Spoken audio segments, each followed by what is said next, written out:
Bum, bum, bum, bum. Well, everybody, how's it going? We're going to fire up the locals feed here. There we go. What a day, what a day. What a day.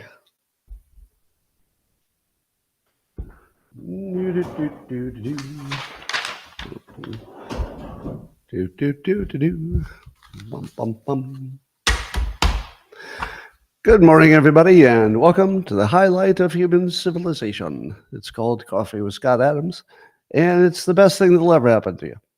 If you'd like to take it up to levels that nobody can even understand with their tiny, smooth human brains, all you need is a cup or mug or a glass, a tankard, chalice or stein, a canteen, jug or flask, a vessel of any kind. Fill it with your favorite liquid. I like coffee. And join me now for the unparalleled pleasure. It's a dopamine hit of the day, the thing that makes everything better. It's called the simultaneous hip sip, and it's going to happen now. Go. Ah, so good. So good. That was a little extra today. A little extra good. Well, I hadn't heard much from Bride.ai, Prince of Fakes. He started a company to make a sex toy that uses some AI for some extra good time. And I got a little update from him on the X platform today. He said, our original plan at Orifice, that's the name of his company, Orifice, was to only hire female developers, since everyone told us we can hire them for the same work as 75 cents on the dollar. Now, that's a pretty solid plan. Turns out they want the same rate for the same work. What? The ladies are asking for the same pay for the same work? Well, when did that start? But yeah, so I guess that whole plan just went to hell because the women are asking for the same amount of pay. What has the world come to? But then Bry goes on, not to be defeated. He said that after learning that Disney won't hire white men, we decided to hire only white men.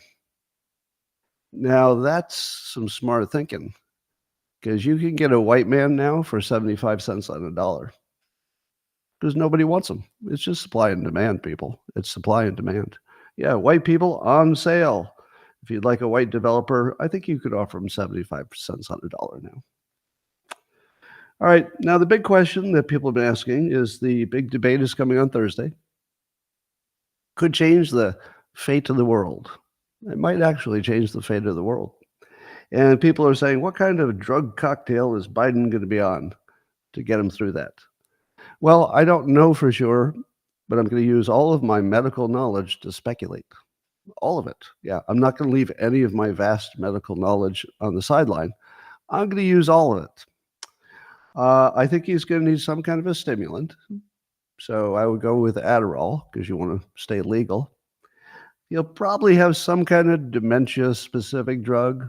I don't know too much about those, but there's probably something out there that gets you a little extra poop. But I think he's also going to have Viagra. Two reasons that I can think of. Number one, he has trouble knowing which way to go when he gets done. So this will help point the way. Okay, the other reason might be a better one, is it could be used as a memory device, the Viagra. Yeah. Now, there was a study that said that Viagra literally helps you process stuff better, helps your brain. Might be good for your brain. But beyond that, it's also a memory device. Does that make sense to you? They would use it as like a mnemonic, a memory device. All right, let me explain. I guess that's not obvious how he would do that. Let's say he's talking about January 6th and he loses his train of thought. And it might go like this. Oh, that mean old Trump, January 6th, you said that you all saw it, he led an INSA, he's leading January 6th, he led the INSA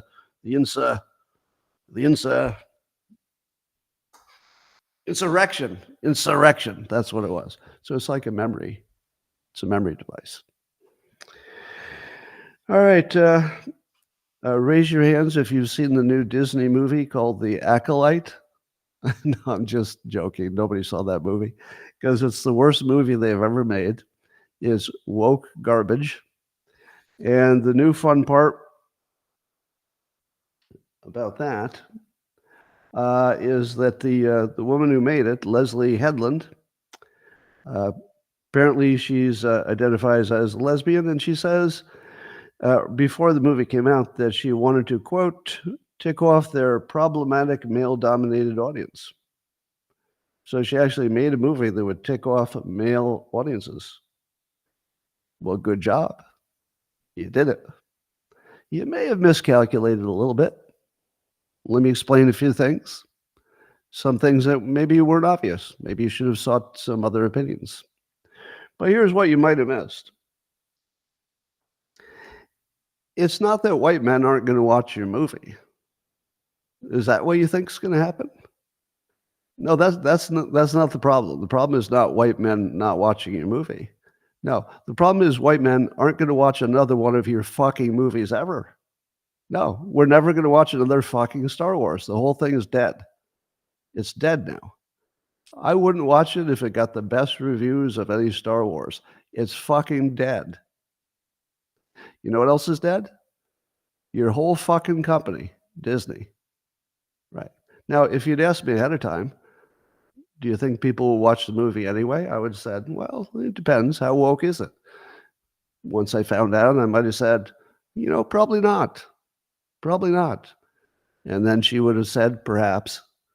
But they'll watch the next movie, right? If it's a little less woke, they'll watch the next one. And then I would have advised her, no, fuck you. We're not going to watch the next one either, even if it's great. And then she would say, but you're still going to go to Disney World, right? Because that has nothing to do with this movie. To which I would have said, no, fuck you. We're not going to Disney World ever. Your whole goddamn country, your whole company is going to be destroyed by you. That's on you now. You just destroyed one of the greatest companies in America. Congratulations. But on the good side, you did accomplish your goal of taking off the problematic male-dominated audience. So good work. Yeah, we're gone forever. We're not coming back. Research suggests that they might figure out how to make airplanes not make noise. Now, that doesn't seem like a big deal to you. But to me, it's a pretty big deal because I live near an airport. It's a small airport. It's just a local, regional one. But, oh my God, every single time I walk outdoors, I hear an airplane. Do you have that? It's bad enough that there's leaf blowers 90% of the time when you walk outside, but there's always an airplane engine when you walk outdoors, where I live anyway. So apparently they figured out how to do some echo cancellation, and I think the big secret was that they have to consider the entire airplane as the thing creating the noise. And if they're a little bit smarter about it at the University of Bristol, the researchers think they can actually make an energy efficient way to get rid of the noise. That'd be kind of amazing. Well, here's some good news, bad news. The good news is that for the first time, there are 23 inmates who have earned bachelor's degrees from the University of California. And they got these degrees. So, I mean, that's the good news. Imagine that. The jail system has allowed 23 inmates to improve their lives and get college degrees. So that's the good news. Let's see, what were the degrees in? Their majors were, okay, all 23 of them majored in sociology degrees. Well, here again, this might have been something they should have consulted me on. I mean, I could have helped Disney out. They just had to ask. And here again, you should have asked me. Next time, just drop me a call. You know where to find me. And say, can we fix these prisoners' lives by giving them degrees in sociology?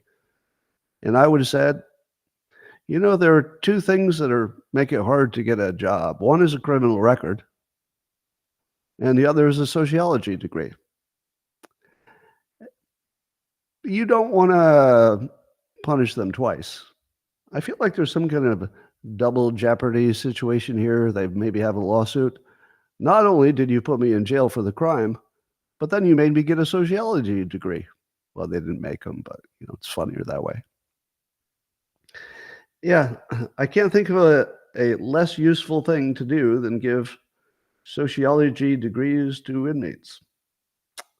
So anyway, there's a new budget that's being worked over by the thing we call our government, but indeed is really our enemy. If it were our government, it would sometimes work in our favor. It would do things we like. Instead, it's decided to spend us into oblivion. And I say to myself, well, who does that? Does your friend take all of your money involuntarily and spend it on bullshit until you're all broke and poor and die of starvation? Is that what friends do? Is that what a government would do if it's working for you? No. So the government is obviously a full-blown enemy at this point, and they're stealing your money, and they're telling you directly they're going to throw it all away. Now, the biggest thing that they're spending money on is Obamacare. Apparently is outrageously expensive. So many people are signing up, and especially free healthcare. And of course, some of that is for the migrants, but that's not the biggest part. And so the Medicare is going up, and the student debt is being paid off, and you got your military budgets, and we're going to be trillions of dollars more in debt, and there's nobody who gives a fuck about it who works for the government and has any power, apparently. So we've designed a system which can only lead to ruin. That is to say, we've created some kind of a government where if they say, I'd like to cut some budget, they'll lose their job. Right? They'll lose their job. But if they say, well, how about we'll be okay if you spend money on your thing, if you're okay if we spend money on our thing, and we'll kick the can down the road, and maybe we'll both be dead before the whole country comes to a crash. That they can do. But they can't say no to spending. They can't do that. Our system doesn't allow it. They can't keep their job if they do it. So we've designed a system that on paper, just on paper, forget about people being, criminal, forget about people being incompetent. It's not really about that. This is actually a system that if you were to draw it up on paper and show it to me ahead of time, say, how do you think this will go? And I'd say, all right, so if they spend too much of the people's money, they'll get fired, right? No. It works the other way. If they don't spend all of the people's money, plus money the people don't even have, but will have to pay later, if you don't do that, you'll lose your job. And then I'd look at it and say, well, isn't that exactly the opposite of a good system? I would think a good system on paper would say that if you overspend the people's money, you'd have a penalty of some kind. No, it's the opposite. If you overspend the people's money, you get to claim you did that in your campaign and you'll get reelected. I brought you money for this and that. I increased your welfare. I increased your Medicare. Yeah, we want you in office. You're our person. So how do we ever recover from this? Is it distressing to you that not only is there not an obvious way out, but there's literally nobody in the government, none, who have told you, okay, there is a way out. This is what it looks like. Now, here's something I plan to talk to Michael Ian Black tomorrow about. You probably know him from Twitter and from the comedy world. And he agreed to talk to me on the question of if I think all the news is fake, which I've said, how do I know what's true? And on one hand, it looks like a sort of a provocative question by somebody who's, opposite political preferences. And he does have pretty much opposite political preferences. But it's also a good question. It's a good question. And let me give you part of the answer. I'll give a longer answer when I talk to him. So I'll be talking to him at Tuesday, tomorrow. Assuming it happens, it'll be 11 a.m. my time, 2 p.m. Eastern time. It'll be live. And I will explain to him how I know what's true and what isn't. I'll give you an example. When President Trump was asked about how to handle this deficit, he said he prefers using growth. In other words, you improve the GDP, then you have more taxes, in the natural way because people made more money. And then you use the extra taxes to pay down the debt. Bada boom. Now, if you did not know anything about business and economics and had not been paying attention, you'd say to yourself, well, that sounds great. Wait a minute, you're saying that everybody gets richer because the GDP is better, but also it pays down the debt? It solves all of our problems, and you can give that to us? Wow, I'm all in. Well, that's what you'd say if you didn't have a background in economics. If you did, you would say to yourself something like that, like this. You might say, that sounds like a heck of a good plan if our total debt were in the range of $1 trillion and maybe we were adding to it at, let's say, 1 or 200 billion a year. We were in that situation. Under that situation, yeah, you might be able to grow out of it. That's actually a real thing. With a little bit of inflation and et cetera, you could probably grow out of it. You can't do it at 35 trillion. You can't GDP your way out of a $35 trillion debt. There's nobody who's studied economics for 5 minutes who thinks that's possible. But whoever asked the question probably didn't know the difference. And so Trump gets to say that and move on. Here's the only thing I can see as a potential solution. And by the way, before I get you all gloomy, I will remind you that this would not be the first time we see a gigantic problem ahead that will kill us for sure. Remember when we were all going to run out of food? Didn't happen. Remember in the 70s, we were all going to run out of oil? Nope. Tons of oil. Do you remember when the ozone was going to open up and fry us? Didn't happen. Do you remember when there was definitely going to be a nuclear war sooner or later with Russia? There was just no way to avoid it. It was going to happen? Nope. Didn't happen. So we've been through, countless there's no way out situations. Yeah, now we got climate change, some say, et cetera. So it's pretty normal to have, world-ending problems that we just figure out. And I call this the Adam's Law of slow-moving disasters, where it's not obvious that you could ever solve it. But if you have enough time and enough people are focusing on it, they do. Now, this would be, I hope, one of those. I hope it's one of those. And let me just throw out some ideas of how it could happen. If one of your biggest expenses is doctors, what happens when AI is a better doctor than your doctor? And a robot is as coordinated as a doctor and could put a Band-Aid on you, set a broken bone, give you a shot. What happens then? Well, I would argue that we're on the cusp, maybe 5 years away, from healthcare costs dropping to close to nothing except for hospital stays. So you still need insurance for a hospital stay, but you might not need any doctoring or any doctor visits ever again once your robot can do it for you. That's a real thing. In fact, it's far more likely to happen than not. Almost guaranteed, really. Because if you have an experiment with AI, try asking AI a medical question. Now, you can't trust it completely because you still have some hallucinating. But I've gone through this experiment, asking it a multivariable, what if this, what if that, situation. It's great. Now, it can't yet write a prescription, but one imagines that'll get fixed. One way or another, that'll get fixed. Maybe there's some human who has to sign off or something, but eventually your robot will be able to diagnose you, maybe run some tests, with some in-home equipment. You can test blood pressure and some easy stuff, maybe even test blood. Some years ago, I saw technology that would allow you to do blood tests without putting a needle in you and taking out blood.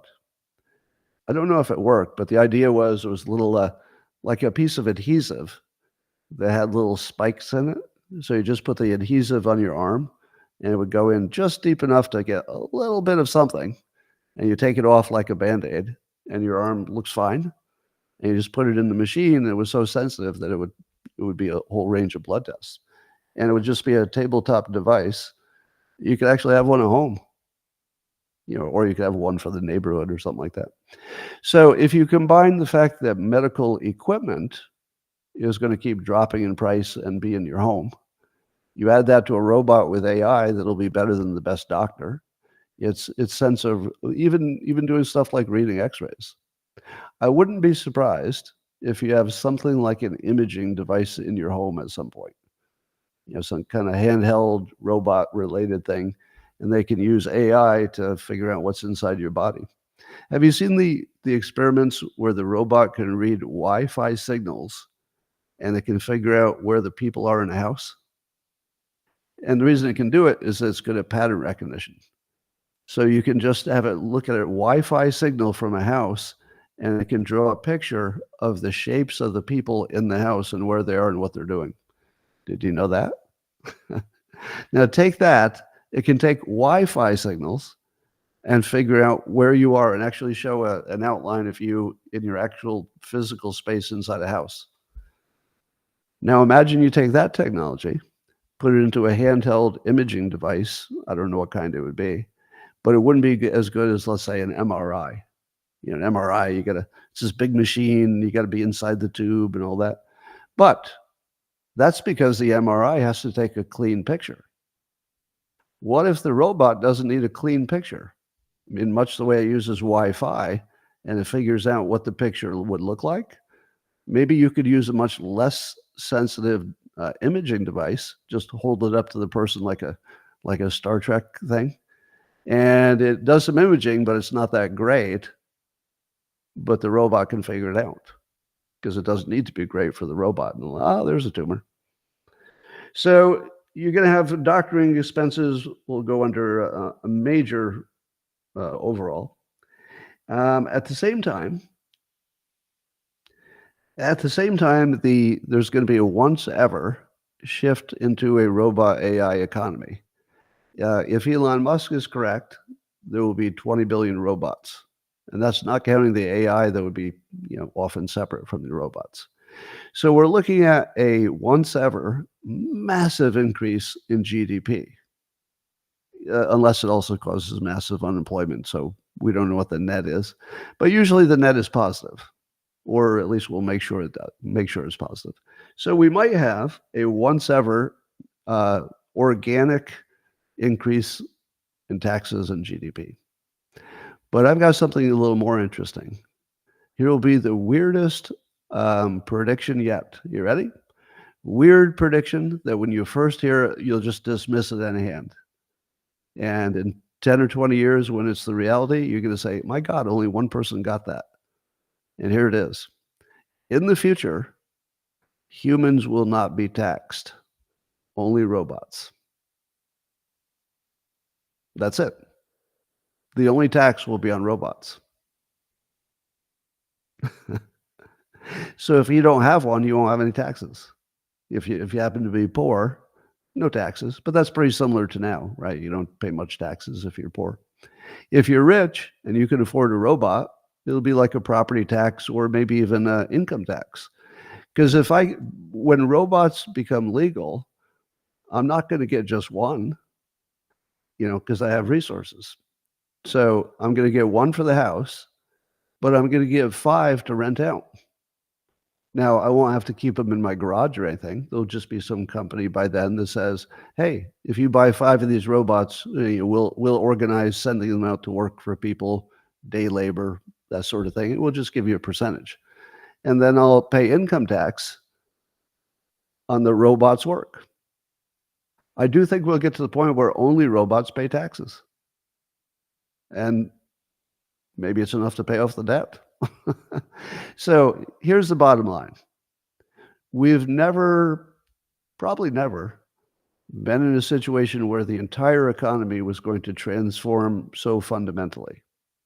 Even the Industrial Revolution and even the introduction of computers and smartphones, which seemed gigantic in their day, might look minor compared to robots and AI. Remember, every car is going to get replaced with a self-driving car. It's pretty much guaranteed. The the size and scope of the change that's coming is not even something you can hold in your brain. Then on top of that, I think we're guaranteed to build brand new cities, and that's going to be a huge driver of economics. So maybe there are enough moving parts that if we did all that and maybe introduced a cryptocurrency, here's what I think might happen. I think the government might introduce a brand new cryptocurrency and say, on day one, it only has one purpose. Day one, one purpose. We're going to exchange it for the dollars that we owe people, and we're going to only pay them in crypto. So if you have U.S. government debt, you'll get fully paid off, but only in this crypto that we made out of nothing, and we just magically said it's worth $100 trillion. Now, you might say, but Scott, I don't want your stupid crypto. What if nobody takes it? If I get $1, I know I can buy something. But if you give, your brand new magic crypto, who's going to take that? And the answer is the U.S. government. That they can create the money, but they also become the demand for the same money. And they have a gigantic demand. So you can always trade your crypto for $1 to somebody who wants to use $1 for something else, and somebody else needs the crypto to pay their taxes. So does that work? I don't know. But I also don't know why it wouldn't work. I'm not sure it works, but I can't really think of a reason why it wouldn't. And it's because I don't know enough about crypto, obviously. But correct me if I'm wrong, but crypto does make a thing out of nothing, right? You just have to agree it's a thing. If everybody agrees it's a thing, it's a thing. And if the government says we will always accept it in payment of taxes, they created value.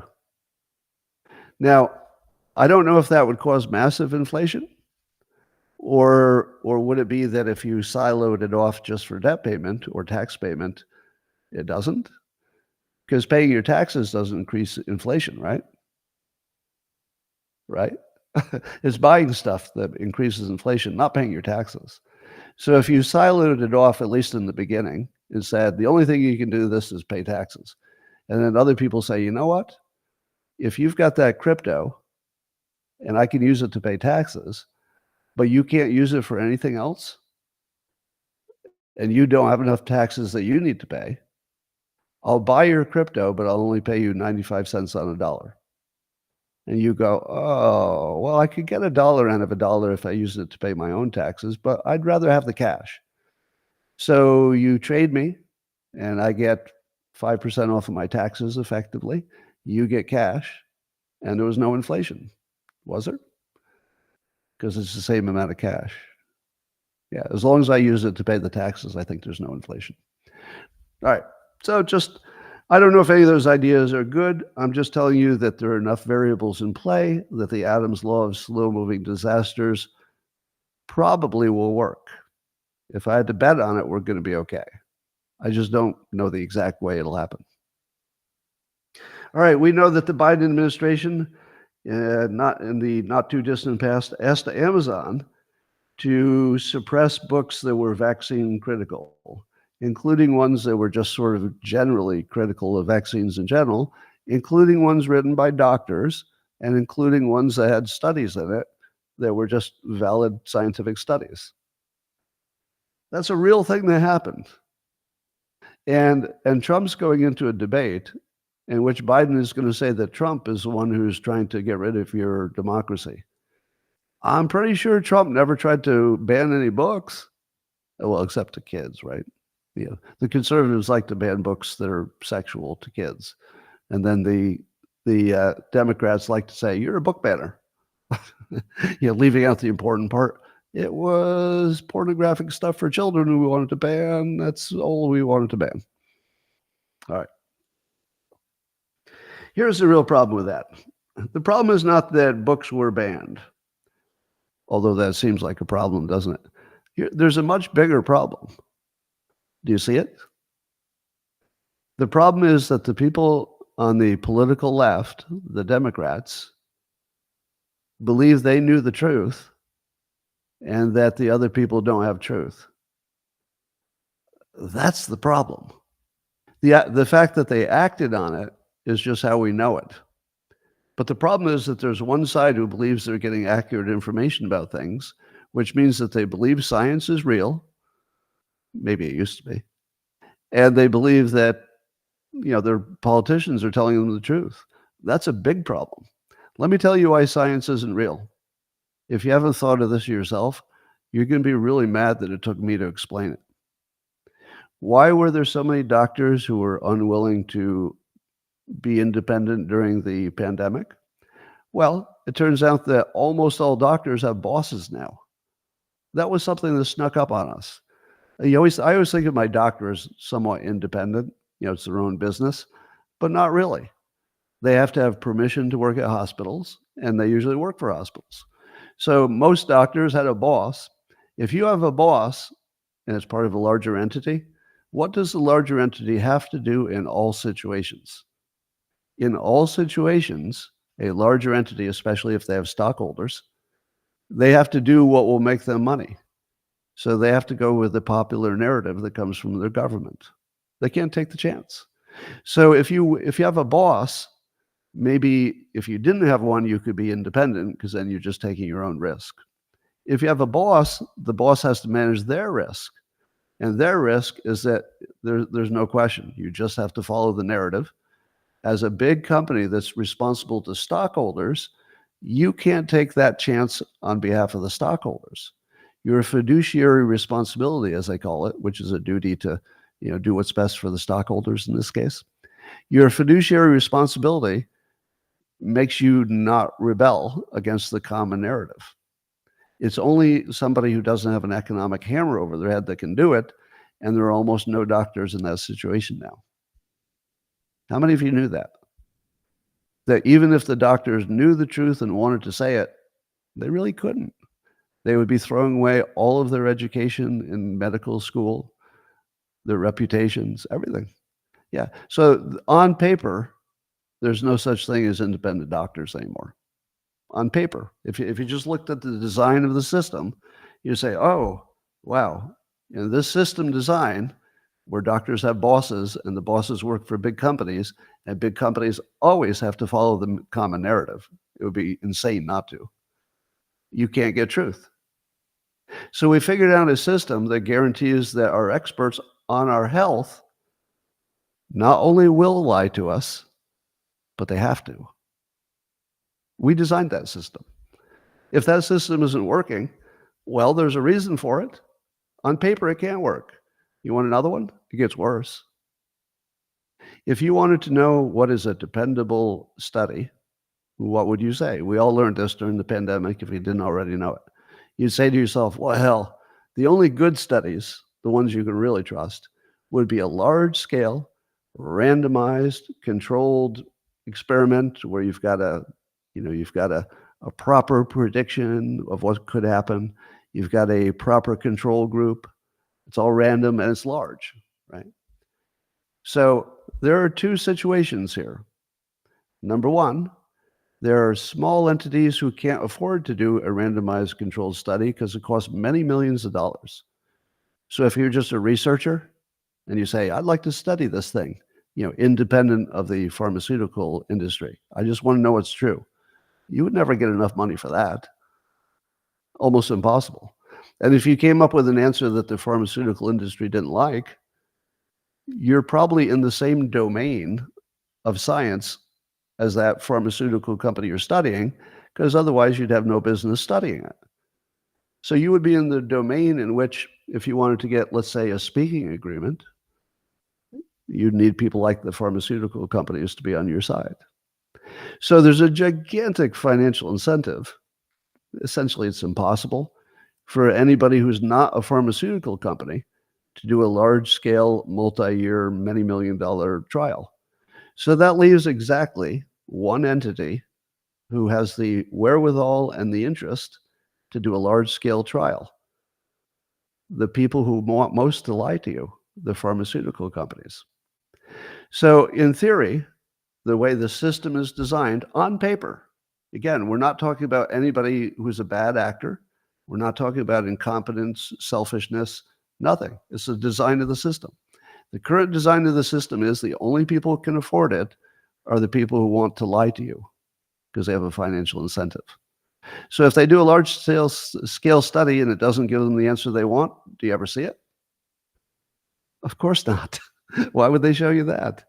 They'd say the study was flawed and they're going to have to do it again, or they'd be quiet about it. So there are only two ways you can get. Well, there's one way. You have to do a randomized controlled study. And ideally, other people would do studies to confirm your study. I mean, that's the real test. That can't happen.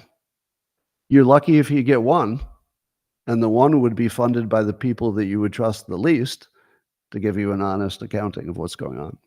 Now, even a large randomized controlled study, you know that could be totally rigged, right? Just because it's large and randomized and controlled, and just because it's peer-reviewed, it could still be totally rigged. That's why you would need to do multiple randomized controlled studies before you really know anything. If the only one you have is from the pharmaceutical company, it actually has close to zero credibility. So if you're going to listen to your experts, you have to understand that even if the experts mean well, they operate within a system in which they can't tell you the truth, even if they knew it. So when you have these idiots in the Democrat side who tell you this book is wrong and this book is right, they have put themselves in the situation of actually knowing what's true and what's not. They don't, because they don't have any access to the truth. Nobody does. You don't, I don't, we're all guessing. The best you can do in that situation is let everybody talk. And that's the one thing that they tried to stop. They tried to stop letting everybody talk by suppressing books on Amazon. Do you think the left understands that they don't have access to real information? And they can't. Even trying harder wouldn't get there, because the system is designed on paper. You can see it. Any engineer who looked at the system on paper would say, looks like you've designed a system specifically to hide the truth. That's what it would look like as a design. And that's what it does. All right, Senator Warren, she says Democrats want a pathway to citizenship for all non-citizens. What do you think of that? Well, of course, that's batshit crazy stuff. But the only thing I want to say about it is it's another great example of lying eyes. If you don't know anything about body language, well, let's go back in time. I remember when I was young, and the first time a book came out, and it was like purported to tell you something about what somebody's feeling or thinking by their body language. And I remember saying to myself, that sounds a little horoscopy. I mean, I was only a child, but even as a child, I was like, really? Can you tell what I'm thinking by my crossed arms? Really? You can tell what I'm thinking by my eye contact? I don't think you can do that. So, as a child, I thought, it's fun. I mean, it's a fun thing, but it doesn't really tell you what people are thinking. Then I became a hypnotist. And then I started studying, more and more evidence about this body language thing.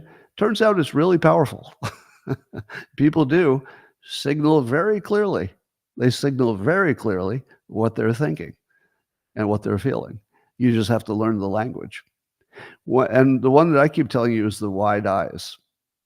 So watch the Elizabeth Warren interview. You could find it. It's all over social media today. I forget who she was talking to, but if you just look for Elizabeth Warren and what she said about pathway to citizenship, you'll find it. Play it with the sound off. All right? Play it with the sound off, and then watch for the lie. You can spot the lie with the sound off, actually easily, because her eyes are normal when she's just saying things that you and I would agree are true, such as Democrats want to give a pathway to citizenship. So if you look at her saying that, her eyes would be normal. But once it gets into, obviously ridiculous stuff, her eyes go wide open Her eyebrows go up to her hairline and it wrinkles, and she leans into the camera.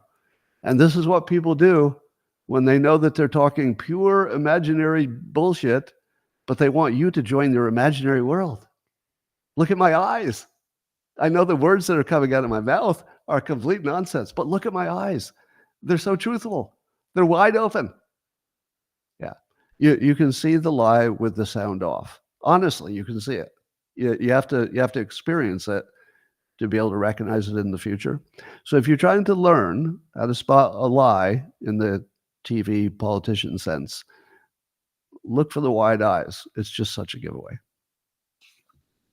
Well, CNN is being sued. Newsbusters has this report. And apparently, Jake Tapper's in the middle of this. They could be sued for up to $1 billion. Yeah, apparently, the problem is that, let's see, they said they allegedly defamed somebody who was working on getting people out of Afghanistan. So they didn't like him because he was trying to get people out of Afghanistan, and I don't know exactly what the problem was, but he says they defamed him.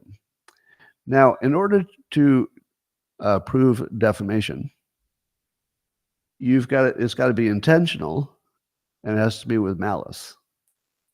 So you have to have something, you want to hurt the person.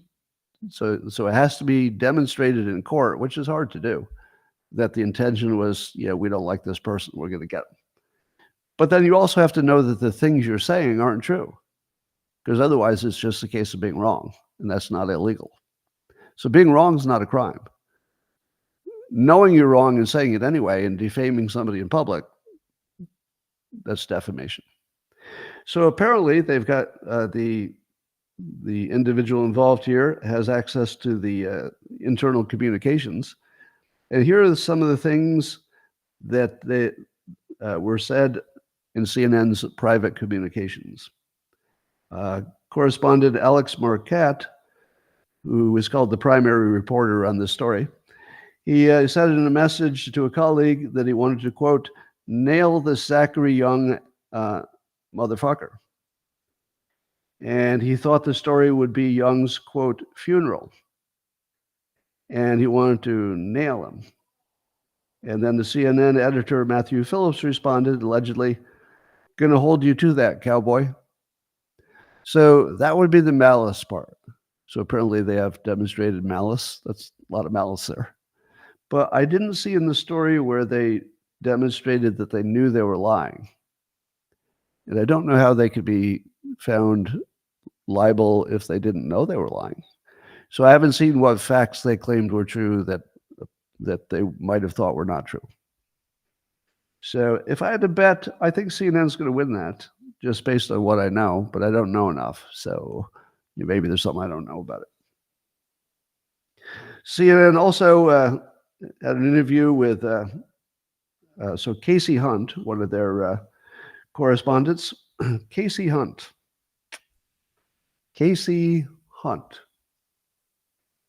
All right, here's a little parenting advice.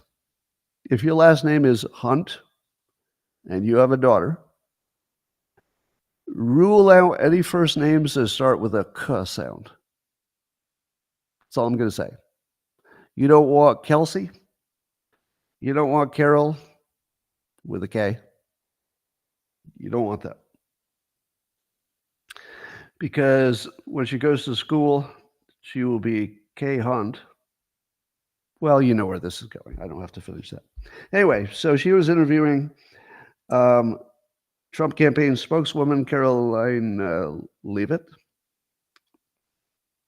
And when Caroline started saying that, Jake Tapper and Dana Bash were biased people and the debate was coming up and CNN's always been biased, that Casey Hunt didn't like the maligning of her coworkers, and she pulled the plug after warning her a few times and pulled the plug. So now here's the thing. Were the claims true? Because if it's true that those correspondents have been clearly and plainly anti-Trump forever, then all she did is say something that's true, which was relevant to the topic. And, like Amazon and like the Twitter files and now like CNN, they're not really big on hearing the other side, are they? Not so good. Now, if they say something painful, like against their colleagues, I guess they're not going to put up with that. So they cut her off. But what I thought was the funniest part is if you see the split screen and you see the CNN host and then you see the Trump representative, it looks like a before and after picture of somebody who finally got their life together. Now that part's funny. We always kid that the Republicans are more attractive. You have to see it to know how funny that is. All right. Rasmussen did a poll on who people think will win the debate, and it's Trump. 47% thought Trump would win the debate, and 37% think Biden will win. That's probably bad news for Trump supporters because it means the expectations are high for Trump, which means it will be easier for him to not hit the expectations, which means it will be easier for Biden to survive. I think we can all see what's going to happen. It doesn't matter what happens. I can write the MSNBC review of the debate before it happens. Would you like to hear it? Well, the expectations for Biden were low, but not only did he clear those expectations, with his soaring rhetoric and steel-tight logic, he was like a bulldozer who destroyed that chaotic Trump who was trying to steal your democracy right in front of you. But thank God we've got good leadership in Biden, who some say is not on his game, but he proved today that he's got the goods. Now that they would say that even if he passed out and wet himself on the stage. It's like you don't have to wonder how it ends. There's something comforting about knowing exactly how it goes, no matter what. You don't even have to watch it. You could just write the review right now. All right, but here's the most fun story of the day. Snopes, which leans heavily Democratic, has a fact check, and I don't know exactly when they do it. Somebody did it, and it might be an update. But they now fact check the Fine People Hoax as a hoax. They say it directly, that the president disavowed the neo-Nazis and did not call them fine people. Now, they're not all the way there, because they still say there's some controversy about his lack of clarity. But they do say directly that he did not call neo-Nazis fine people. Now, if you're familiar with the hoax, when people find out it didn't happen, they always revert down what I call the hoax funnel. And the second thing they'll say is, and it happens every time, well, but how could it be possible, Scott? I mean, really, if they were marching with the racists, I mean, come on. If they were marching with the racists, you can't really say they're not racist. They were marching with them. To which I say, you just hallucinated the part they're marching with them. Where is that in evidence? That's not in evidence. It was a big place. So then I say, I talked to them. I talked to them personally, which is true. I talked to some people who called themselves fine people who attended. And I said, what's up? Why would you attend a neo-Nazi rally? And they said, well, we live in Charlottesville. The local news said there's this event about the statues. Nobody said we couldn't go. We had an opinion about outsiders coming into our town and telling us what statues to have. We hate the Nazis. We disavow them. But we kind of like to have an opinion about our own statues. Maybe all these out-of-town people maybe should be up to us. Now, would you call them fine people? I would. They seemed like quite fine people. And they never saw that it was, limited to the Nazis. I mean, Antifa was there. They knew it was a Nazi thing. They had their own reasons for being there, to be against the Nazis. The other people had their own reasons. In America, if you have that many people who go to an event, you will have a little of everything. In America, every big event gets a little bit of everything. So when Trump said, there are fine people there, he didn't know for sure, but he was right. And that's not really the question. Even in the unlikely event that there not been a single fine person there, it was reasonable to assume they were. That was just a reasonable assumption. So Snopes is not your friend. They're still, sort of lying on a little bit of this story, but they do say directly he didn't call the neo-Nazis fine people. So here's what's interesting about that. So somebody brought it to my attention yesterday on social media, and I had not noticed that, or maybe I had and forgot. I don't know. But I reposted it because it's now more salient because the debate is coming, and it was Biden's primary thing that he ran on in 2020. So it's more salient, and if you look today, it's trending. So it's trending on X, and most of the big names in the conservative pro-Trumpish world are reposting it, saying, "Gotcha," basically, "Gotcha." This is Trump's third act. This is the big one. Now, we don't know if he's going to execute, in which case it would not be his third act.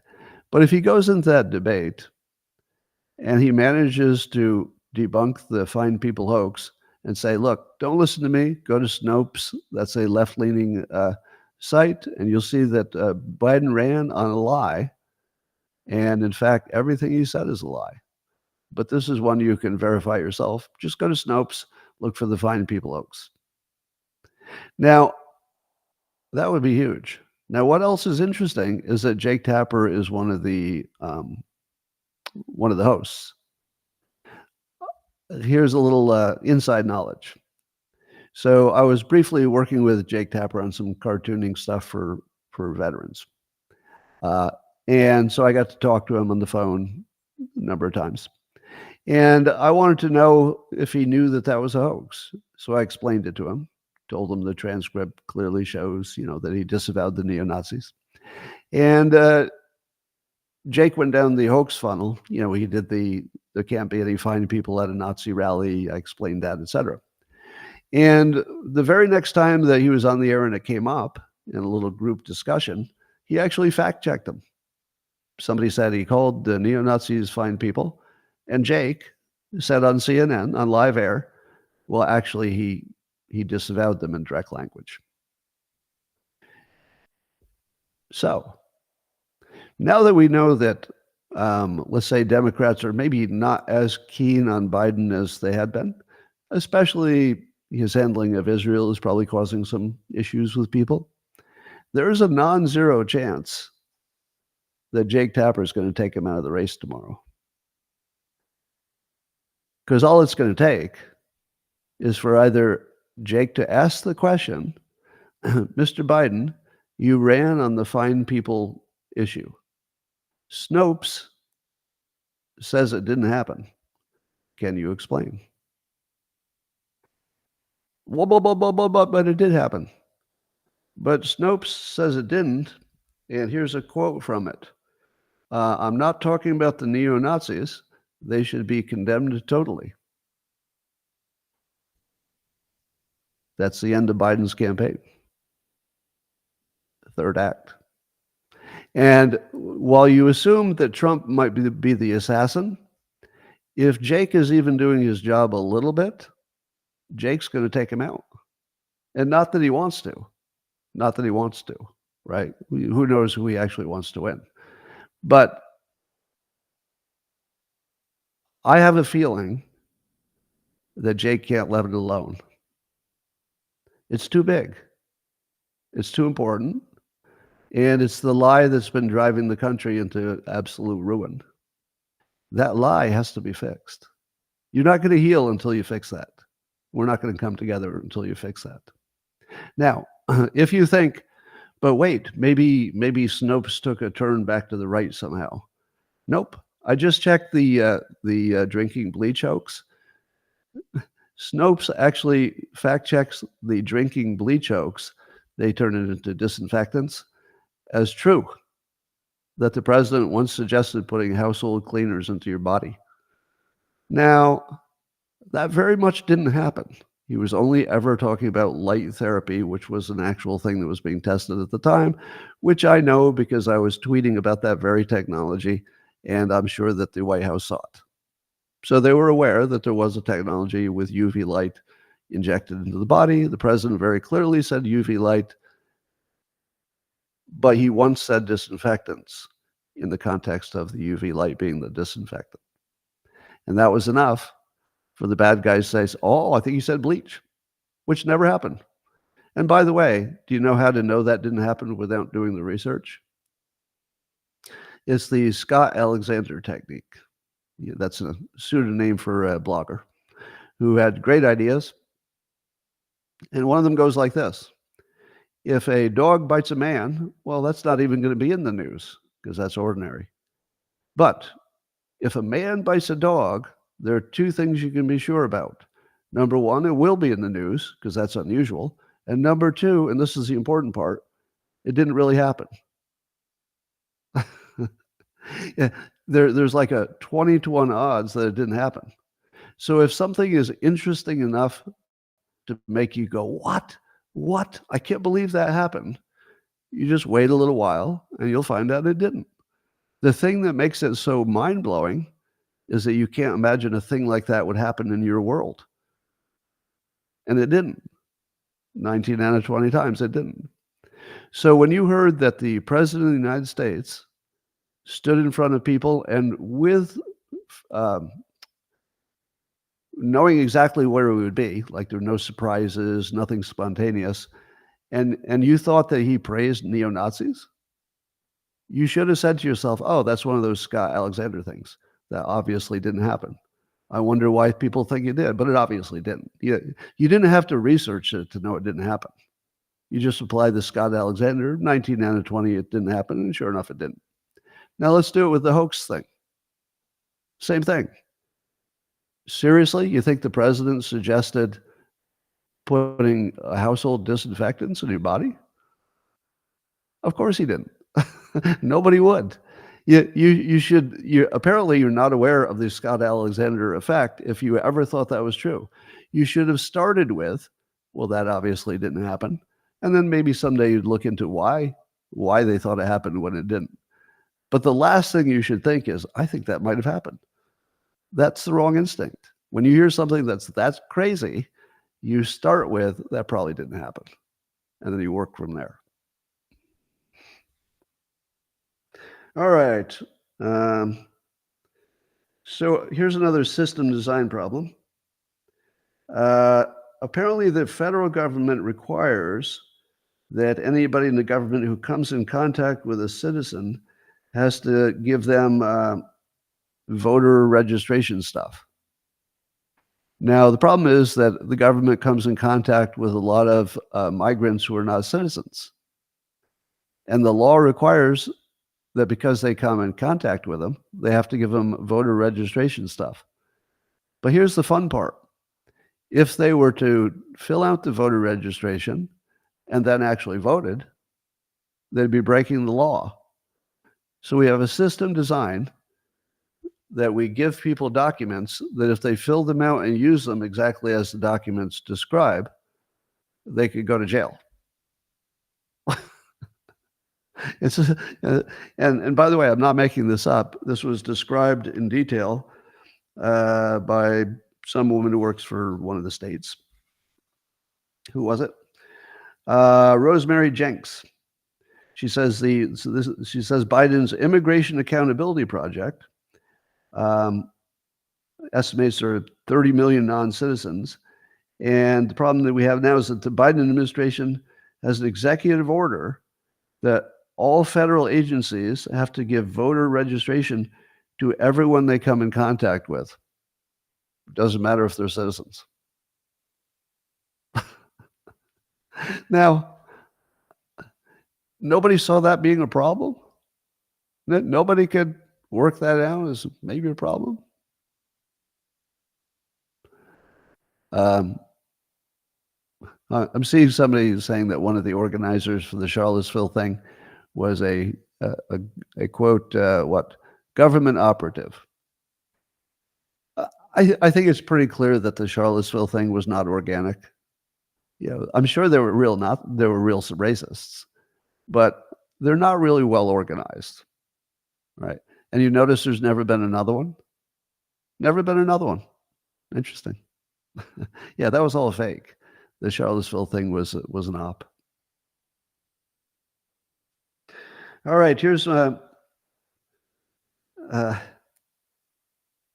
here's a little bit of a persuasion tip of the day. All right, so you may have seen that Reid Hoffman, who's one of the PayPal mafia guys and started LinkedIn. He's a big billionaire, and he's he might be the biggest funder now, maybe second to Soros, for the Democrats, and also very active and all kinds of political stuff. So Reid Hoffman, one of the big powers behind the Democrats. But David Sachs, who worked with him on that PayPal project, so they would know each other really well. David Sachs is now pro-Trump, at least in this election anyway. And so Reid Hoffman wrote a very long social media post to say why David Sachs got everything wrong. Now, I thought, oh, this is going to be interesting, because I'd like to hear an argument that disagrees with me, because I would agree with basically everything Sachs says, or have. And so I read it and I thought, whoa, what's wrong with this? It was just like crazy talk. It was terrible argument from one of the smartest people in the game. And I thought, how do you get like crazy argument from the smartest person? And trust me, he's one of the smartest people you'll ever meet. I'm like crazy smart. But it was just almost nonsense when I read it.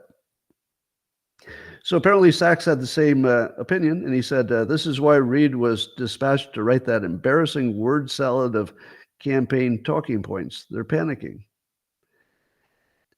There it is, the word salad. Have I ever taught you what creates word salad? The word salad thing doesn't happen always just because you're bad at writing. Reid Hoffman is not bad at writing, and it doesn't happen just because you're bad at thinking. Reid Hoffman's not bad at thinking. He would be like one of the very best people in the world for thinking, right? And yet, it looked like word salad to me. I mean, that's exactly the phrase in my head when I read it. It's like, God, this looks like word salad. And Sachs had the same take. It looks like word salad. What causes that? That's the number one tell for cognitive dissonance. What causes cognitive dissonance? Cognitive dissonance is caused by finding yourself in a situation that is opposite of who you are. Now, this is my private definition. The official one is there are two things you can't reconcile in your head. But I go further, that one of the things you can't reconcile in your head is about you. That's when you really get it. If you just have two facts about something you don't care about and they're not reconciled, you usually don't get cognitive dissonance because you don't care that much. It's just a mystery. You just leave it a mystery. But if it's about you, of course you're going to act. So imagine this.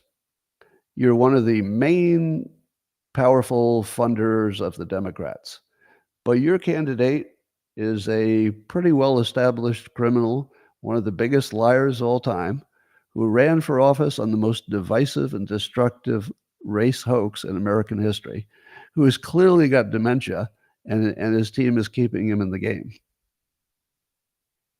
And then you're one of the smartest people in the world and you're backing him. See the problem? That is the most classic setup for cognitive dissonance there has ever been. You're the smartest person and you're spending millions of your own money on something that might have seemed like a pretty good idea in 2020. If you were anti-Trump, maybe you took some of the imperfections with Biden and said, just like Trump supporters, they say, we don't like everything, but we like the package. Now, in 2020, that could have made sense. I could see how a reasonable person could get to that point of view, even though it wasn't my point of view. But at this point, as I've described to you, you can't be smart and a Trump supporter and a Biden supporter at the same time, because he's simply gone. It's not about politics. The human being is no longer Joe Biden. Whatever that bag of organic matter is that's walking around has no capability to be our president. We all know we're totally fucked if he does another 4 years. We all know that. You don't think that Reid Hoffman knows that Biden's gone? Of course he does. So he's got to figure out how the smartest person in the game, literally one of the smartest people the country has ever produced, how is he doing something so obviously fucking stupid? And what you do in those cases is you almost never say, I got to admit, I was wrong about everything. I'm just going to fund Trump, hope for the best. Nobody does that. It's just not what humans do. You double down, and then you start spewing word salad that in your own mind sounds right, but that's the illusion that you've created with your own cognitive dissonance. So the only person who would read it and say, that looks right, would be somebody suffering. Let me give you just one example. He pointed out that the job growth was much stronger under Biden, leaving out that the pandemic is why jobs were down under Trump.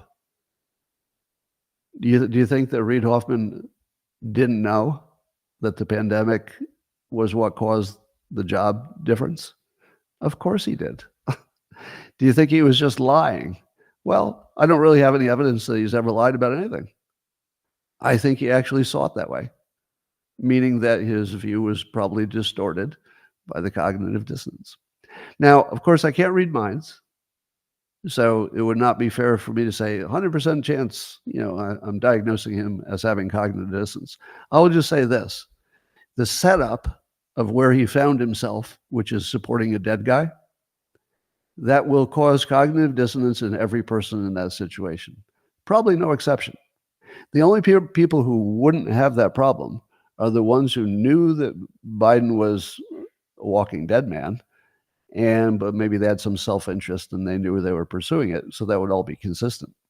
They would just be liars. So lying doesn't make you a cognitive dissonance sufferer. You have to be in that deluded situation. So I think, learn to spot the setup. So that my lesson here is if you understand the setup, a person who found themselves in an absurd situation and needed to explain it away, that will always cause cognitive dissonance. Always. You can count on it. All right. So a post by Jason DeBolt, who's saying that over in Ukraine, have you noticed that Ukraine stopped asking for tanks? The dog not barking? Weren't they like, give us Bradleys, give us tanks. We want tanks. We want artillery. And I'm not hearing as much of that. Now, maybe it's in the budget that they got. But the point by Jason DeBolt is that it's become a drone war on both sides, apparently, and that a $400 drone can take out a tank. So you don't want to send a $10 million tank into a drone war. You can't win. So if you have enough drones, tanks are worthless. You just have to have enough. And now it looks like the drone making capability of Ukraine, with U.S. help, is come a long way. So at this point, Ukrainians are begging for drones, and that may be all they need to pin down the Russians permanently. That might be that they can never gain ground. And I would like to say that I am the only person I know who at the beginning of the war said it's going to turn into a drone war and that Russia does not have a gigantic military advantage, which everybody said they had. And I said, I get that they have more big stuff. I get that they have more soldiers. I get that they have more bullets, and I get that they have more everything. But that nobody's seen a drone war yet, and that there's not really enough defense against a drone war. They do have the countermeasures, but apparently they're countering the countermeasures now. So drone swarms are going to be the future military. There's no doubt about it. And I'll tell you how I predicted it. So the reason I predicted it at the start, that it would become a drone war, is years before, and now it might be like, 7 years ago or something, I saw a Berkeley startup pitch event. So I was a judge at a pitch event. And it was startups saying, "Here's my new thing," then the judges would say that's good or that's bad. And one of them was a drone propeller startup maker. They had figured out a different shape for a drone propeller. And what it did was it substantially increased its carrying ability. So for the same drone, all you had to do is change the shape of the propeller, and suddenly it could carry packages. Now, at the moment, we see drones carrying packages somewhat regularly and also munitions, but at the time, they weren't strong enough. So 7 years ago, your drone could, lift up a piece of paper, but it couldn't really carry too much more than itself. And then I saw this new propeller, and after I saw the presentation, I asked the question of the startup, and I said, given that it can now carry payloads and that you're going to make that practical where it had not been practical before, is your main customer the military? Now, I want you to remember the scene. It's Berkeley, 7 years ago, the most anti-war place on earth. This poor startup is telling us how they're going to be delivering packages. And I raise my hand and say, maybe the more obvious application would be bombs. You should have seen his face when he realized that he did not have the ability to prevent the military from using this technology, and that he had just created death from the sky and didn't know it. So, one of the visions that I had in that particular situation is that I was about 7 years ahead of you. If all you knew is what drones were already built, you might have said to yourself, yeah, but they can't carry much of a bomb. So if it can't carry much of a bomb, it's not going to be that big a deal in war. But 7 years ago, I knew it could carry a big fucking bomb. It was just a matter of time for the technology to work through the system. And it was obvious all along that battery technology was improving a lot.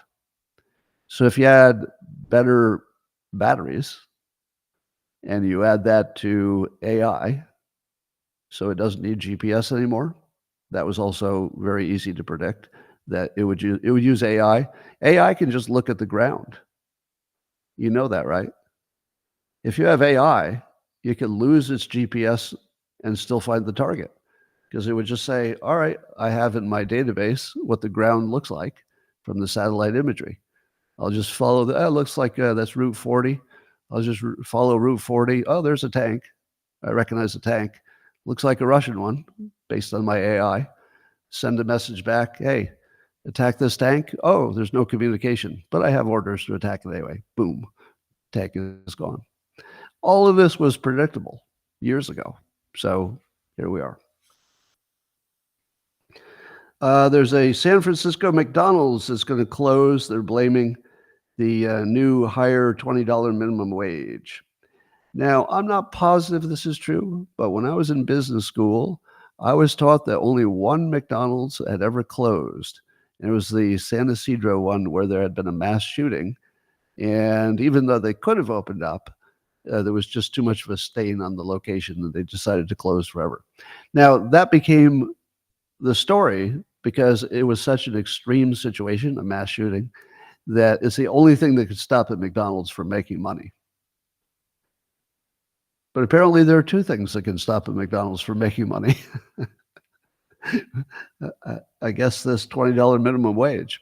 Now, as somebody said in the comments, a commenter went immediately to McDonald's profits, saw that McDonald's, the corporation, is making huge profits, and mockingly, as a communist socialist would do, said, oh, sure, they can't afford to pay their workers a living wage, even though they're making bazillions of dollars. Now, here's your next persuasion lesson in understanding the news. And I'll tell you this a million times. This will be the 100,000th time I've said it. If you have background in business, let's say an economics degree, a business degree, and business experience, there are things that other people just don't know. You can see around corners. And one of the things I know is that McDonald's is mostly a franchise business, meaning that each individual store, there are some exceptions, they do own some company stores, but most of the stores are just owned by an individual owner who has individual profits and does not share in McDonald's profits. So if McDonald's makes $100 billion, none of that goes to the store. It was the store paying them. You get that? The store pays McDonald's for the right to say they're a McDonald's and to get the support about all the technology and the process. So a typical leftist Antifa view is, hey, McDonald's has all this money and they're being cheap to their employees. Nothing like that happened. That absolutely didn't happen. Fake news. You can be pretty sure that it was a franchise store and not a company store. If it were a company store, I think they would have left it open for exactly the reasons that somebody said, but it probably wasn't. All right. So a long piece, but damn it, I didn't write down who this was. Oh, I did. Mike Davis. So Mike Davis has a piece on why Merrick Garland should go to jail. And it's complicated enough. Well, complicated in that it has some moving parts. I want to just read it. So this is from Mike Davis. And he says that Attorney General Merrick Garland is prosecuting Trump for presidential records he's allowed to have under the Presidential Records Act. So that would be the first thing against him is, why are you even prosecuting this? Now, it's not that they don't have an argument for prosecuting. But I think the smarter argument is, if this were not Trump, do you think this would be happening? And nobody thinks that.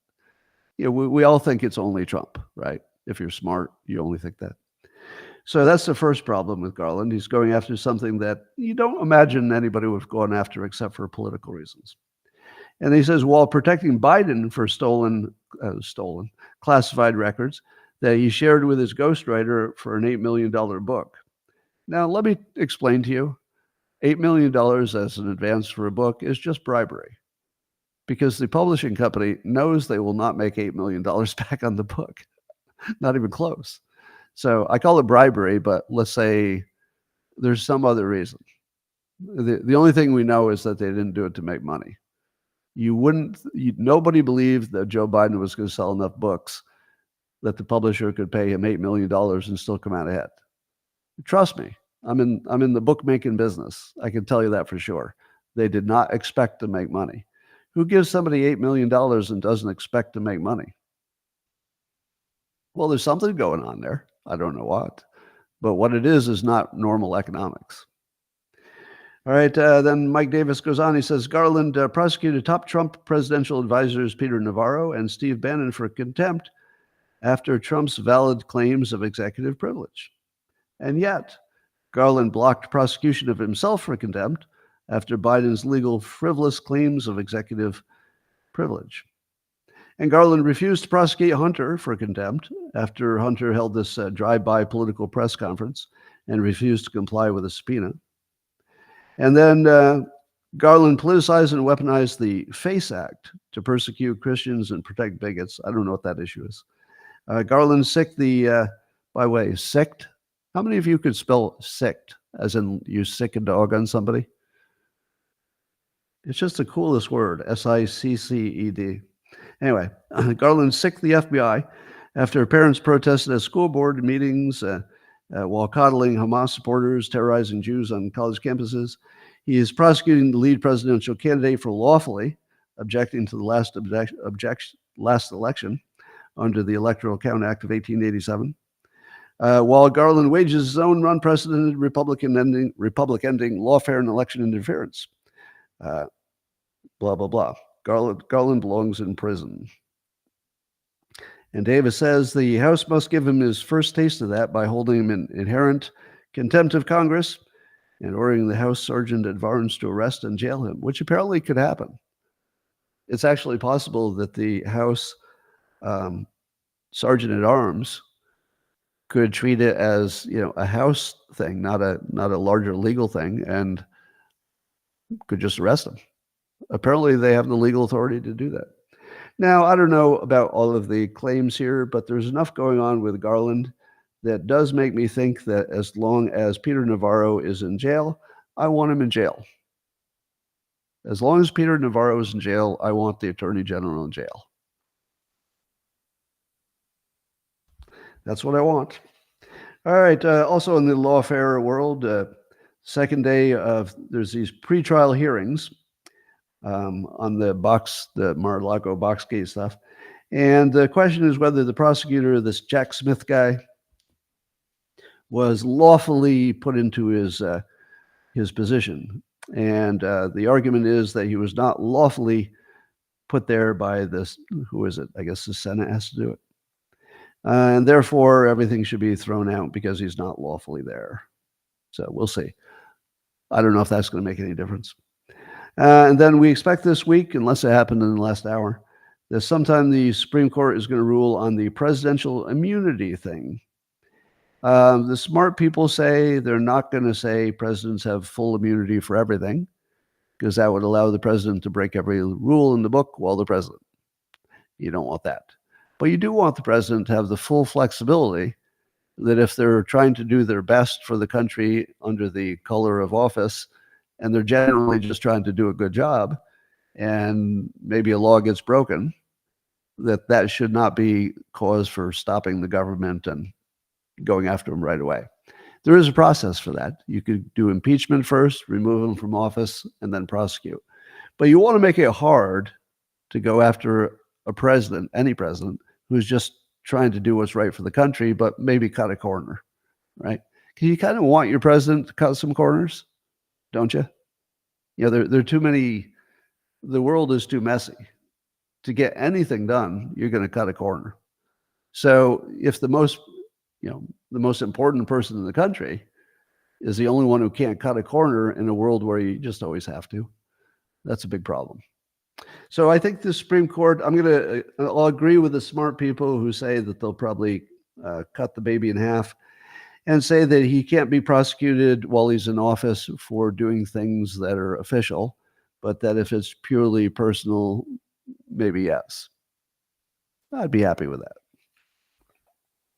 Boris Johnson is insisting it's not his fault that there's a war in Ukraine, although he's blamed for being the one who tried to stop peace talks. He says that's not the case. And he says that the people of Ukraine voted overwhelmingly in 1991 to be sovereign and independent country, and they were perfectly entitled to seek both NATO and EU membership.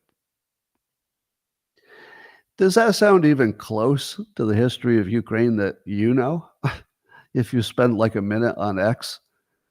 The history of Ukraine that I know is not a bunch of democracy-loving people who got together and voted themselves some independence. I thought the CIA staged a coup, put in a puppet, and it's all part of a plot to get, to degrade Russia and get energy, I guess. So, but according to Boris, it's all perfectly copacetic, and those people just voted for it. But I would argue that the people in the occupied territories that used to be Ukraine, but now Russia has a control of, I would argue that they did have a vote, and that they voted strongly to go with Russia. Now, you're going to say to me, Scott, you're so skeptical about this other stuff, but why do you think that vote held by the Russians was a real vote? I don't. So I don't think that the vote was anything but rigged. However, there is a dog not barking, which is I've not seen anybody say that if they had done a proper election, it would have gone a different way. And I think we'd know that. I think we'd know. So probably, even though the election was, probably there was a finger on the scale there, probably there, especially the ones who were mostly Russian speaking and had no love for the most corrupt government in the world, Ukraine, they might have been perfectly happy to be Russian. I don't know. So you can't believe anything that's coming out of the war zone, but I definitely wouldn't believe Boris Johnson. All right.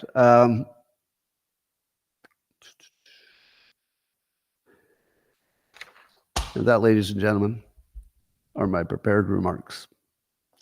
Another great show, I think you would agree. I'm going to say bye to the YouTube and Rumble and X people watching right now, and talk privately to my beloved subscribers on the local app.